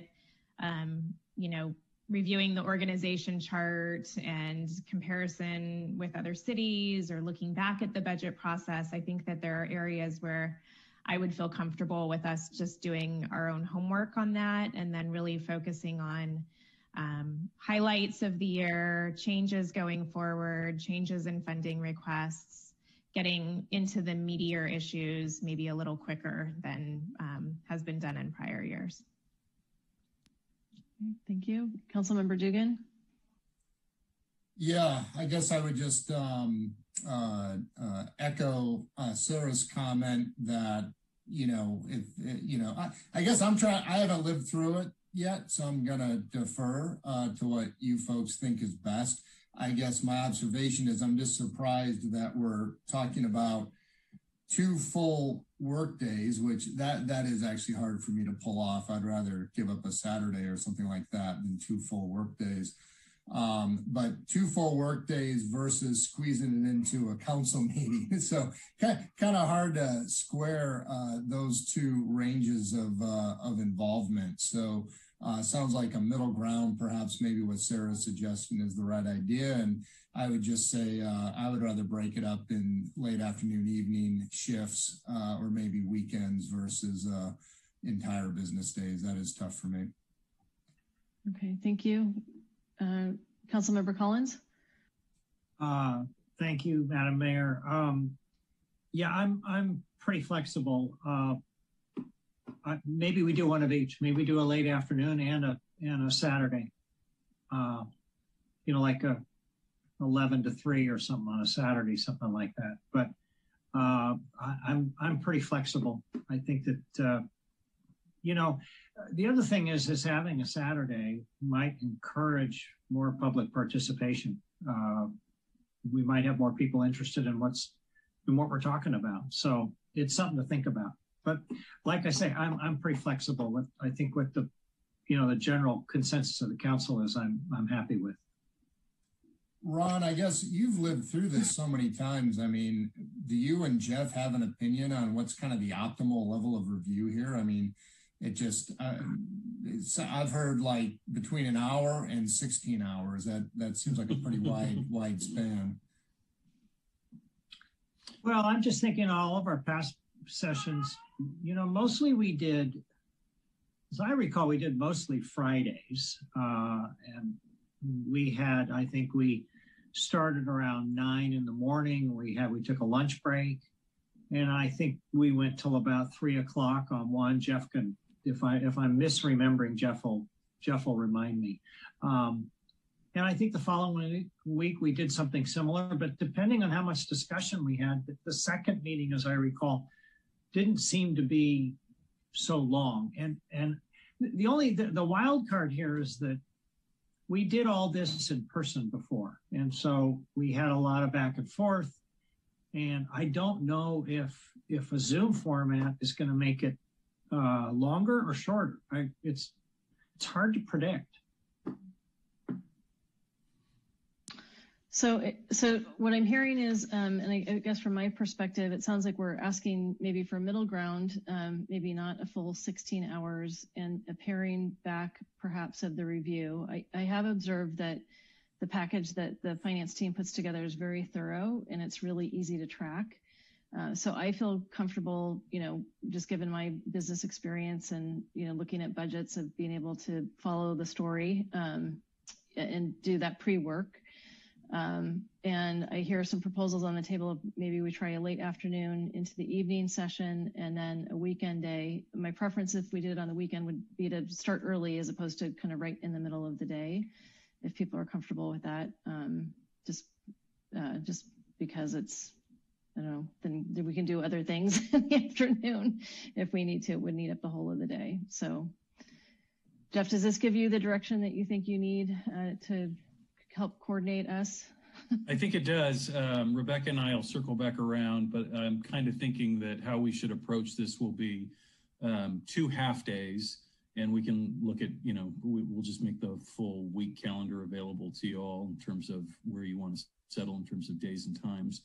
And we'll make one day a focus on departments and what they do and their accomplishments, and then we'll make the second day the focus on what's being proposed on a go-forward basis in terms of a new budget and how we see our current financial picture for the next 2 years. Great. All right. Thank you. Okay. Any public comment on this, Crystal?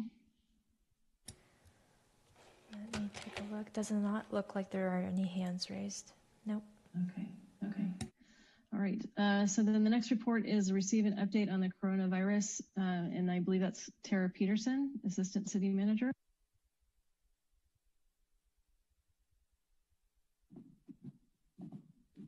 It is. I was so busy taking notes. You guys were giving me a lot to write down, so I apologize for the slight delay. Crystal, if you'll go ahead and move it to the next slide, we'll get right into this. It's very brief. So we have just a couple of changes that have occurred since the last time we met. The first one is that the state has updated its blueprint for a safer economy by reopening, setting up a new reopening framework to allow additional activities to occur that should be conducted outside using consistent masking principles. And these would be things such as outdoor sports, live performances, and amusement parks. So we see that will be happening by April 1st. If you've heard, I've heard a lot of rumors that Disneyland might be one of those. Of course, that'll depend on where Orange County is at the time. But we're really excited to see these kind of reopenings occurring. The next is the state has changed its guidance regarding recreational sports. So the California Department of Public Health has set new guidelines for both youth and adult sports. The Parks and Recreation Department has not had an opportunity yet. This just happened. It hasn't had an opportunity to look at what that really means. So we will get back to council with what impacts our programming. And we'll do that either through a message to council or at the next council meeting. And with that, I'll answer any questions. Oh, I'm sorry. There were a couple of just last minute updates. The Senate passed funding for this COVID relief bill. It's a $1.9 trillion bill. It isn't quite yet through the system. The House needs to do some work on it. And then of course it needs to be signed by the president. And the impacts of that on the city and what we might see in terms of funding are yet to be determined, but we'll keep an eye on that and let you know what that means for us.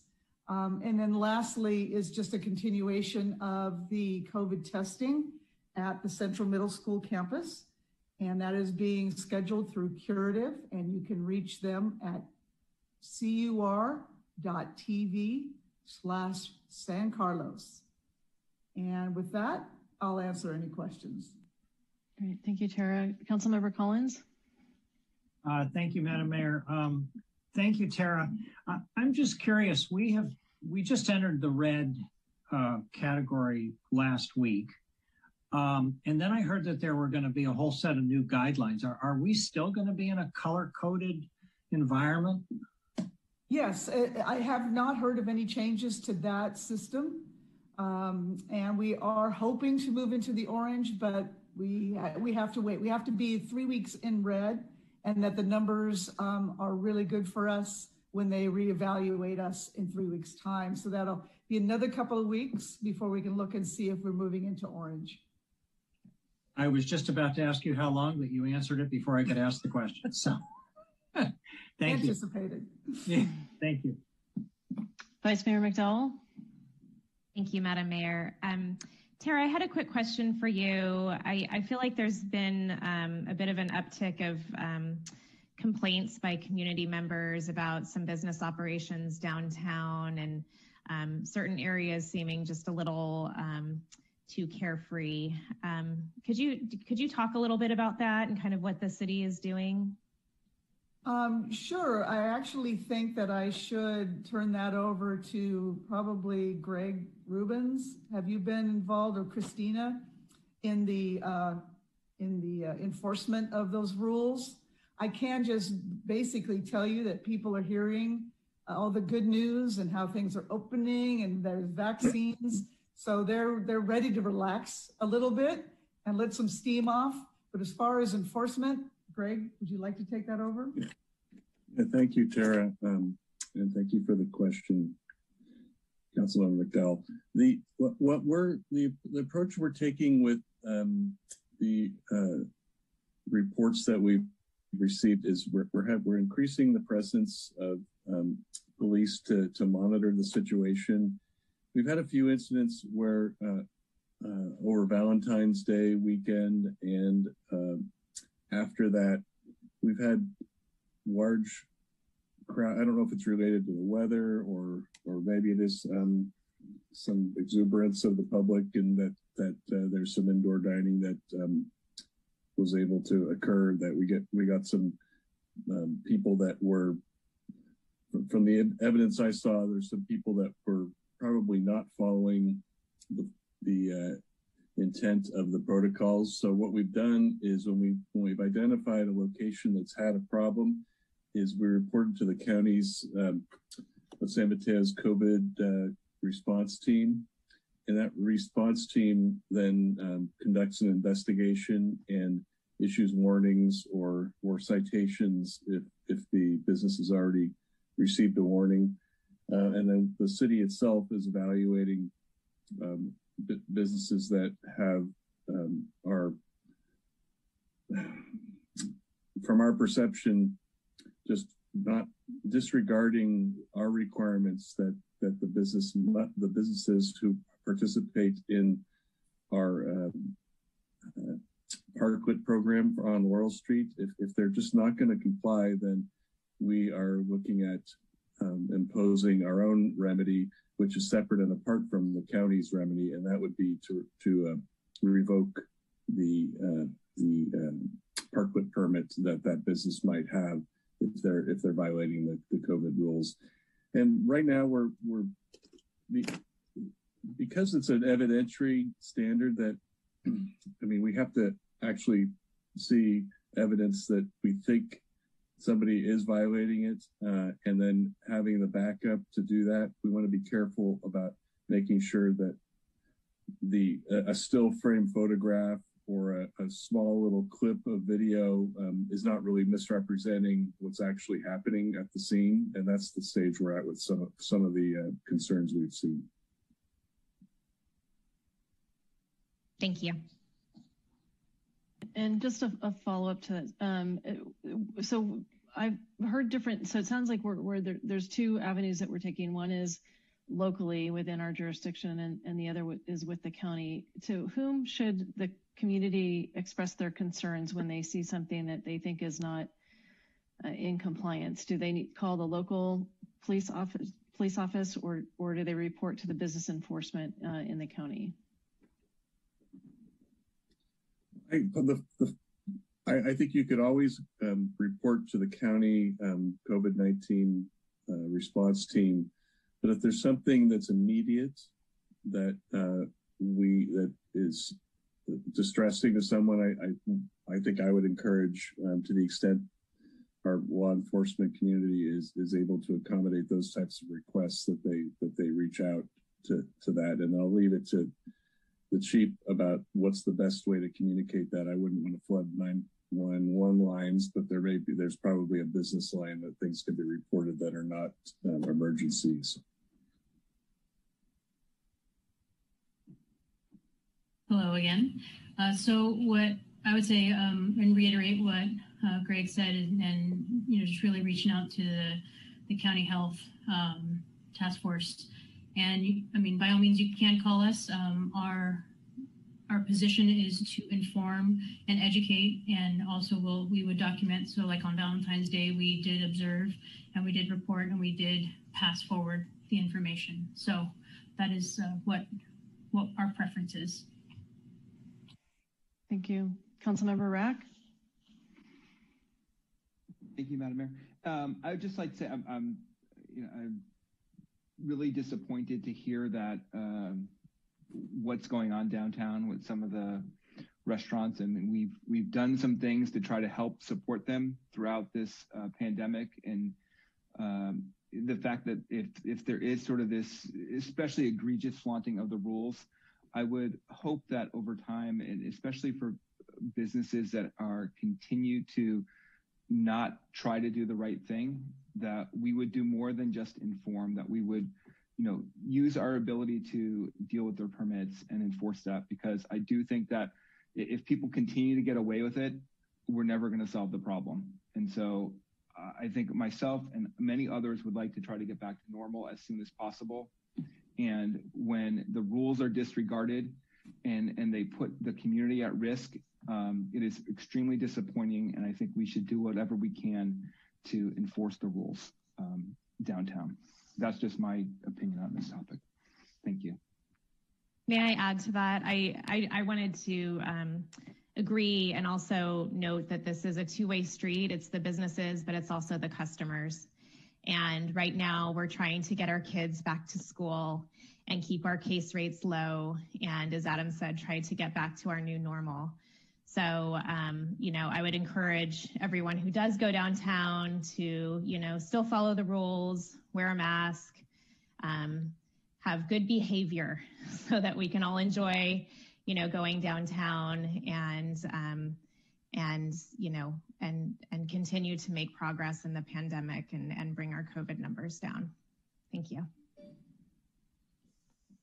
Great, thank you. I also concur that I think safety of the community is a priority. We've talked about that quite a bit. And Greg, with what you're saying, I'm just a little confused as to kind of where the line is with respect to, how this is being approached. So is it being actively tracked? And it is, I think Councilmember Rack and Vice Mayor McDowell brought up some good points. On which side is this occurring? Is that being monitored, and are we managing it? And what are next steps? And is this something where perhaps we need to get a report at an upcoming council meeting in terms of the status? Because we are getting complaints from the community where people are feeling uncomfortable going downtown. I'm just not quite sure where this stands. We're monitoring the restaurants that we've gotten complaints about, and we're evaluating the information that we've received about those restaurants. And I want to be clear that our local remedy is either a law enforcement remedy where there's a citation given, the report them to the county, and then there's administrative citations which require a warning first before an administrative citation can be given. So some restaurants have gotten the warning already. They've also gotten a warning from my office that we've given them restaurants that have were on the Halloween incident, when it was a relatively easy question to answer. Were you allowing indoor dining? Yes or no? So we gave those restaurants a final warning because they had indoor dining during a time when indoor dining was not allowed. Greg, if I could correct, I think you meant Valentine's Day, not Halloween. Did I say Halloween? Sorry. Yes. Maybe that's the most opposite of a holiday you can have, but I meant to say Valentine's Day. Thank you, Tara. No problem. So I think that was from an evidentiary standpoint, it was very easy to see that indoor dining was happening on Valentine's Day. But right now there's some indoor dining, and what I have to evaluate when I look at the evidence is when we have what I saw was still photographs and some video footage that people had put on the internet. And so sometimes the evidence, when you look at a little clip that's like 10 seconds long, that's a violation. But what I want to do is have the county look at that and provide us with the guidance on whether they are saying, because they're the experts, whether they're saying there's a violation at that point. And then the city's remedies would be triggered at that point once we had a finding that someone had violated the rules after an investigation. Now, part of our plan is to have some increased police presence to monitor the restaurants that have gotten the final warning and other restaurants that may in the future violate the rules. So that's where we are, and I know that may be it's a process issue really, because our permits do require compliance with the COVID rules, and if I could say something tonight for everyone who's listening, that we are taking it very seriously, and they're probably, if restaurants do violate the rules and there's a finding by the county health, or we see the clear evidence of it, our remedy is going to be to revoke the permit for the site, the parklet dining, because in that case they've had a warning and they've not failed to comply. So that's where it's headed. But right now we're evaluating what the evidence that we have, and we're going to be reviewing that. Thank you. Councilmember Ruck, you had your hand up and took it down. Did you have a comment or no? I just had, I guess I wanted to confirm with Greg that our remedy is to remove and I'm assuming that means that we could require them to take down the structure that they have constructed as well, since they no longer have a permit to operate on the street. Is that correct? That's correct. It'll revert to parking if it's on a segment of street that's open. If it's not, if it's on the 700 block, it will not be available for outdoor dining anymore. For outdoor dining. Yeah. Okay. And your view point is on that, even though we have control over giving the permits, you would like to go through a process of findings essentially before taking such an action. I think that's the course of action I'm recommending, because once you are accusing someone of violating the rules, I think it's incumbent out of fairness to make sure that there actually is a violation of the rules before we take that kind of a measure. Okay, fair enough. Thank you. Thank you, Madam Mayor. Okay, all right. Are there any public comments, Crystal, for this item? There was one hand raised, but they have lowered it since, so no. No hands. Okay, thank you. Thank you for the discussion. So that takes us to agenda setting item 9. Items listed in this agenda section will be considered by the council for placing on a future agenda. No action will be taken on these items at this meeting. So I submitted a request to ask council to consider setting an agenda item to discuss a hazard pay requirement for large grocery stores and direct staff to investigate this concept and come back with a report or a study of some sort to help us understand the situation in our local community. What motivated me to bring this forward was just when I saw the infection rate of grocery store workers as 1 in 5 compared to the standard and regular population of 1 in 100. That was very concerning to me, as well as the fact that their hazard pay had been in place and was recently revoked. So I'm respectfully requesting our council to consider bringing this topic forward at a future agenda.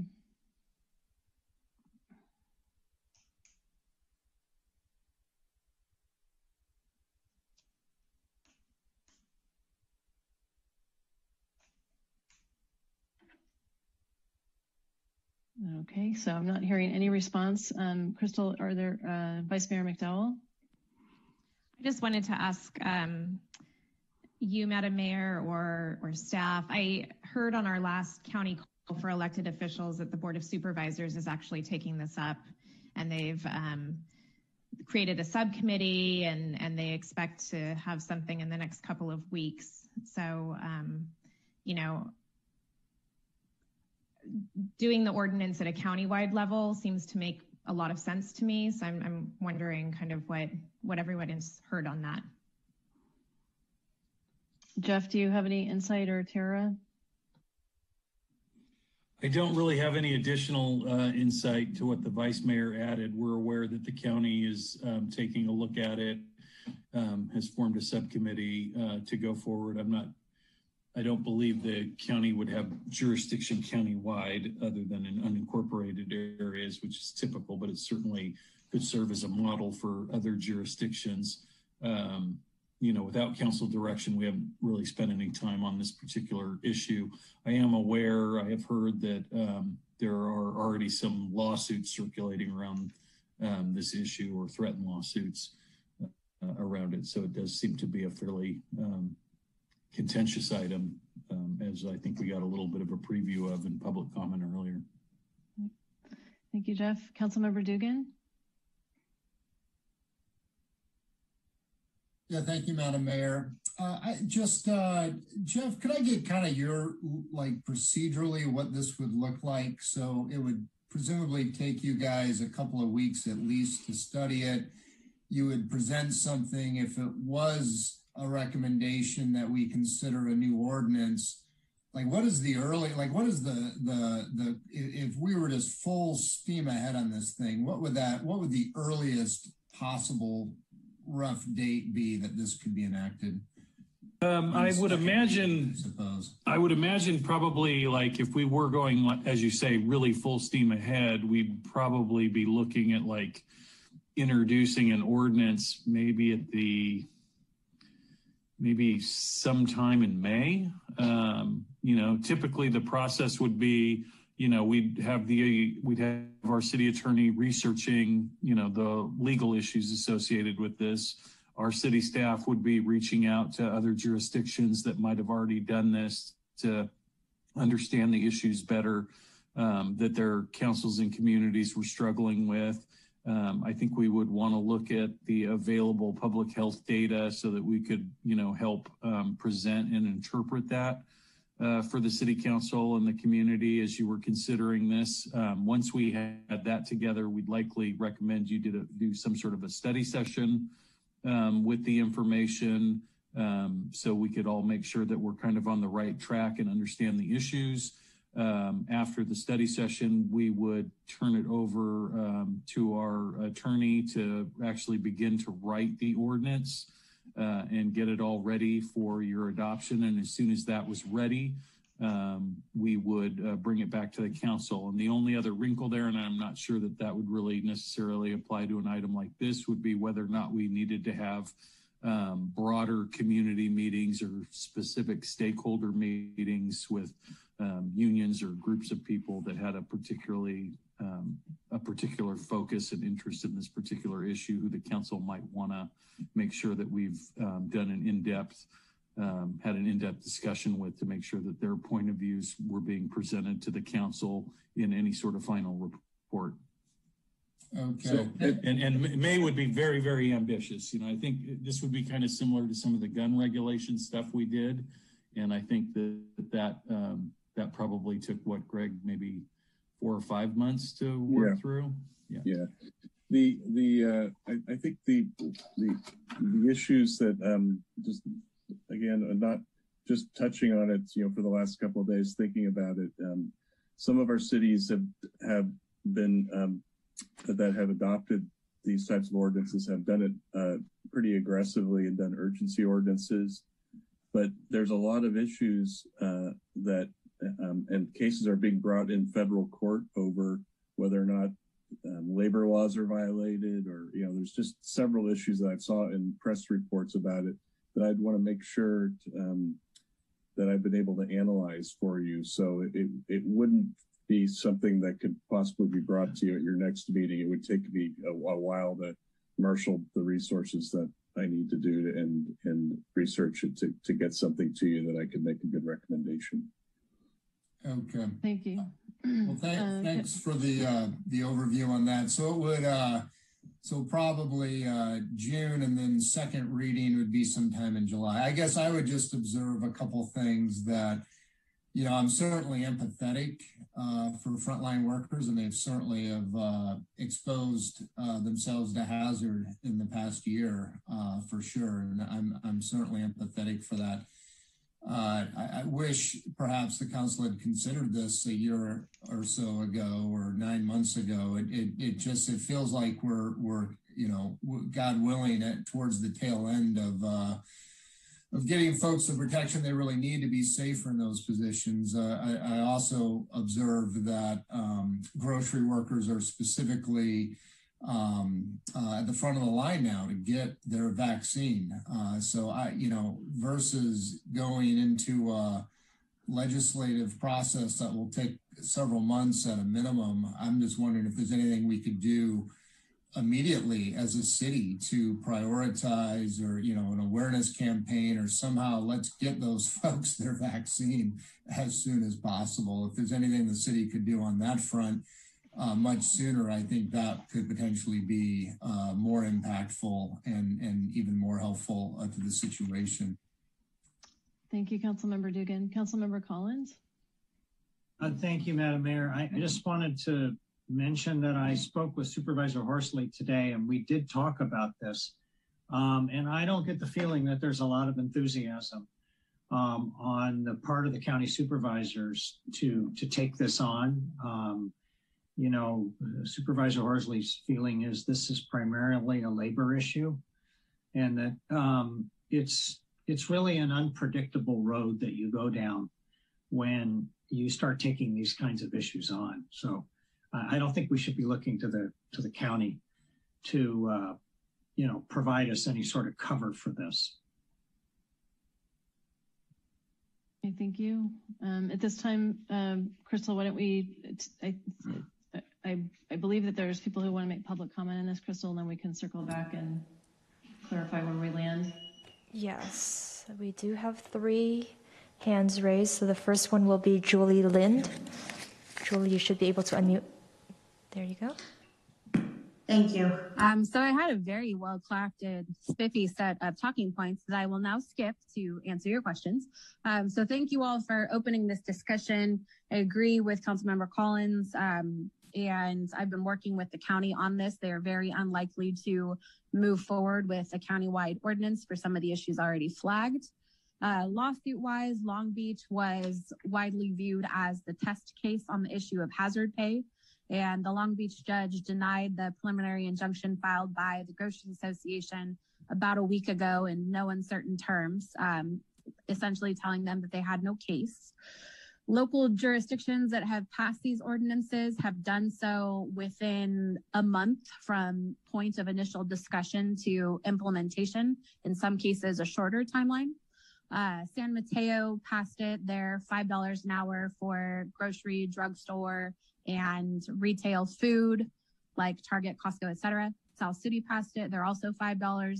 Daly City just passed it. Daly City is $7, and Daly City was a 2-week process. They brought it up in closed session 2 weeks ago, and they passed their emergency ordinance tonight.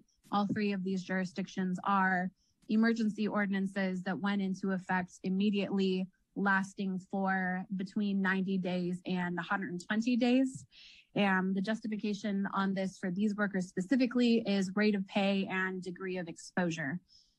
These folks have been on the front lines on the pandemic since day one, almost a year ago now, making on average of $17 an hour, interacting with hundreds of people throughout the entirety of their shift, taking on a multitude of additional duties relative to COVID protocol with no additional compensation, and long ago exhausted any paid sick leave to care for themselves or their families if they got COVID. So this additional compensation is to give them a cushion, and the timeline is to hopefully give them enough time to get vaccinated, since, as it's been pointed out, they're eligible, but the supply is not yet there. Oh, and apparently that's my time. So thank you.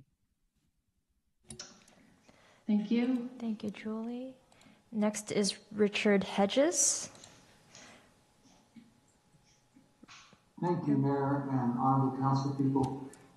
I've been a UFCW member for 65 years. I've worked in the industry for a very long time. Let me just tell you that I heard my international president on CBS 2 weeks ago talk about 77,000 of our members who have nationally contracted the virus. 600 have died. Untold numbers of family members have been infected because of this. Locally, we've had about 3,000 members infected between the 2 local unions. I would just tell you there was a comment made about vaccine for grocery workers. Sutter canceled all vaccines for 75 and older on the second shot because they were out of vaccine last week. I was on the last day to get a vaccine from that group. So being front and center doesn't matter if there's no vaccine. I would tell you that this is very urgent for our membership. You really need to do an urgency ordinance. I think it's likely that the county may pass something, but it'll only affect the unincorporated areas. They were spooked in the very beginning by the lawsuit, but that lawsuit has lost its steam. I'm not going to take a lot of your time. I think I've answered a couple of the questions. Ms. Lind has taken many of the things I was going to say, so thank you very much. Thank you. Thank you, Richard. Next, we have David Tusman.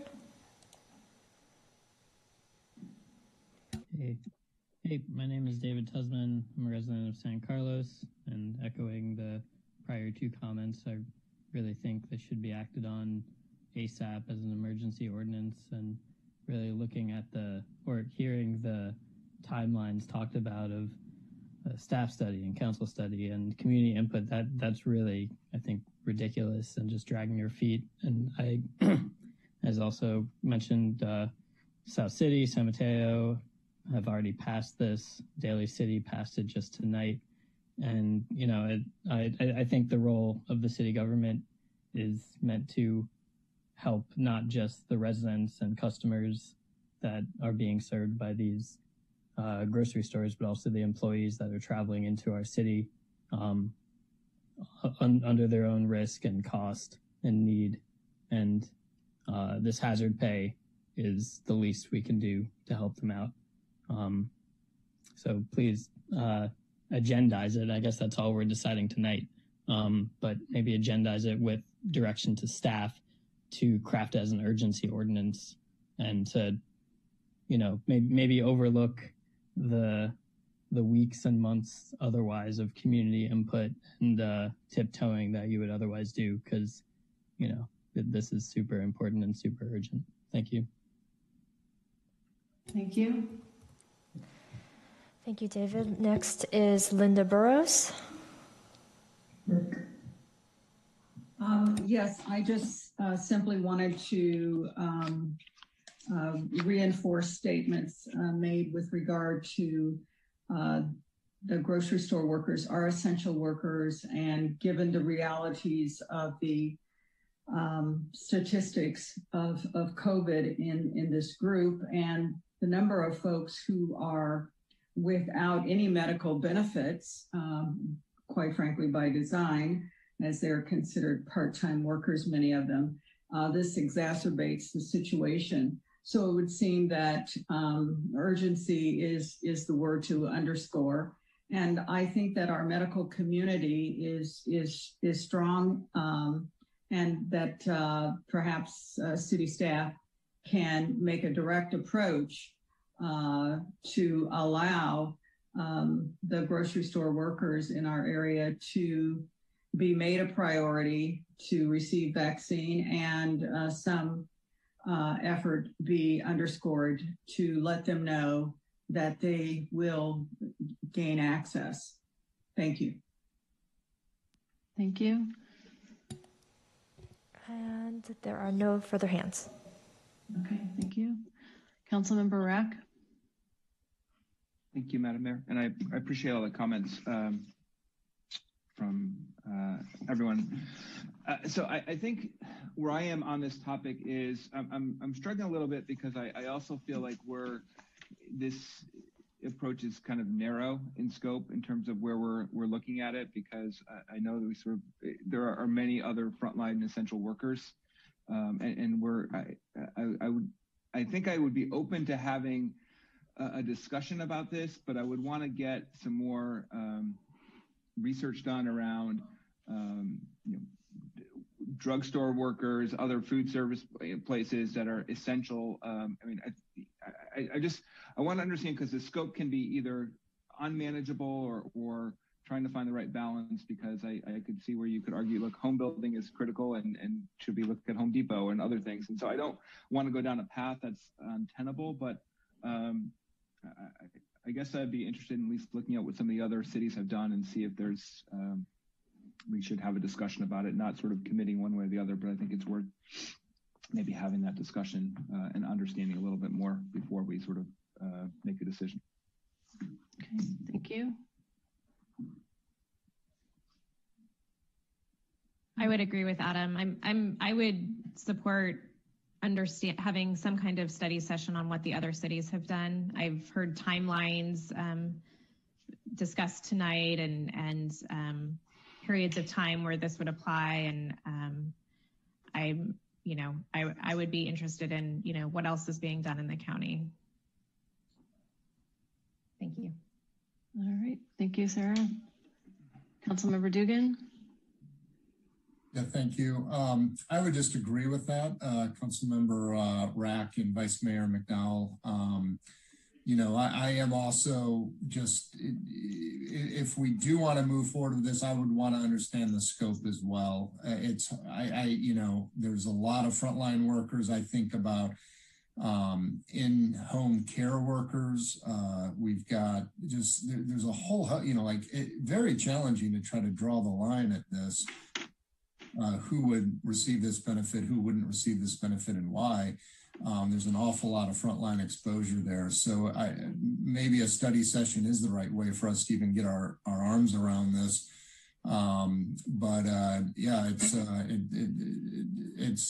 The scope of this is going to be hard to determine and define, where would this, who exactly would this apply to? Right. So I think, so I think the spirit of this is that, right, is to take a look at what the other cities are doing and what was included in the scope. And I think the grocery store workers were called out, and I think that was inclusive of drugstore workers as well. People who are, have long shifts where they're dealing with the public on a regular basis. So it sounds like we do have alignment to move forward with this, and I would request too that we have some expediency in this. I further appreciate kind of the context with some of the public comment made tonight, that this is somewhat of a bridge. We know that the vaccines are there's a bottleneck there and they're not forthcoming. They're on the way, but they're not here yet. My concern, as we talked about in the previous agenda item with the COVID report, was around community safety and exposure. And I think this is an extension of that conversation. So if we could move forward with some sort of a study session, Jeff, I think that would be appreciated. Give us some options. We'll take a look at what the other cities are doing and put a report together for you all. We'll start working on this week and see what other work we're doing right now that we can put on hold to accomplish this. Okay, thank you. All right, and to that point, Jeff, I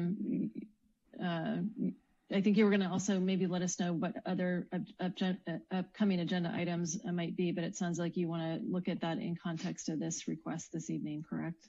That's what I'm hearing you say. Well, certainly we might have to readjust some of our things. One thing that's definitely coming to you will be garbage rates.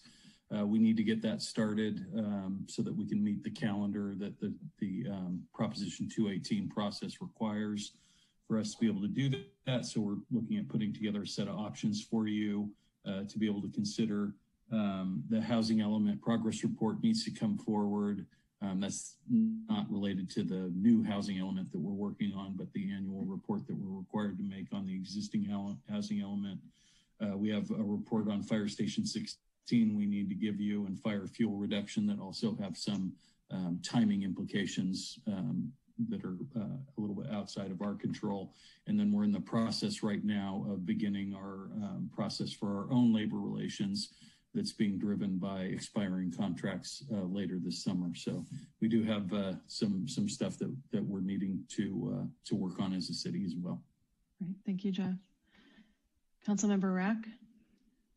Thank you, Mayor. I just a quick question, and I don't know if we can I could request this for the next council meeting. I understand that the subcommittee met on Cedar and Arroyo, and I think there's some update. I've heard that there's from the community, there's some updates or some changes. So I'd love to just get an update on that at some point, just so I can understand kind of what changes are being proposed. Okay, would you like that at a council meeting, or would you like us to get it to you sooner as like part of the council? Whatever's easiest. I think if it's something that the public, or we can at least get it out to the public, I think that'd be great. But I'm flexible on that, Jeff. Great, we'll get that out shortly. Thank you. Great. All right. So thank you for the discussion. I think at this point we move to closed session. We have 3 items to cover there, and then I believe Greg and I will come back with a report from closed session and adjourn the meeting after that. Unless there's any other agenda setting items. Nope. Okay.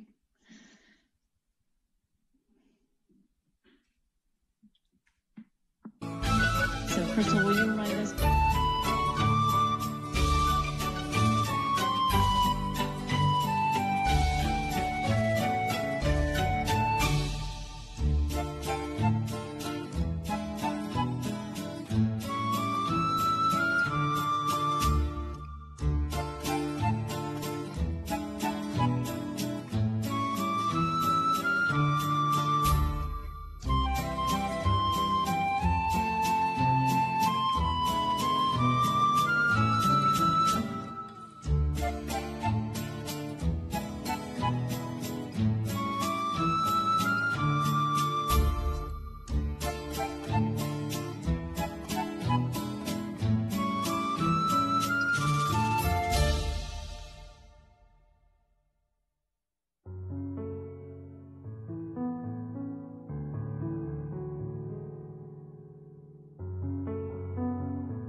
Hello, Greg. Unmute. Okay, there it is. All right. Is there a report from closed session? There's no reportable action from closed session tonight. All right. So we are now adjourned. Okay. Thank you. Okay, Take care. thank you. Bye, guys. Good night, Crystal. Thank you. Bye. Good night, Crystal.